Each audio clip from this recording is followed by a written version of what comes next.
Today I want to talk about the digital sublimation printing market.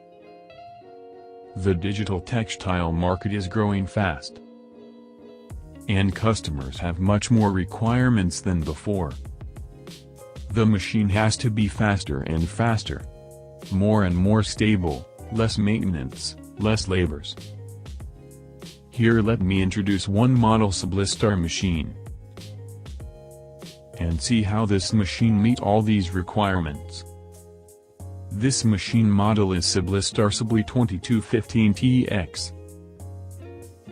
Equipped with 15 PCSFs and I3200A1 print heads.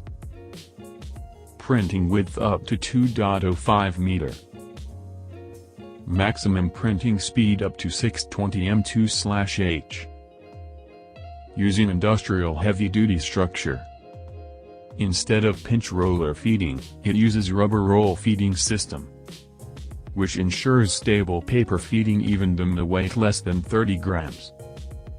SUBLI-2215TX equipped super heavy-duty loading system, which allows media length up to 10,000 meters.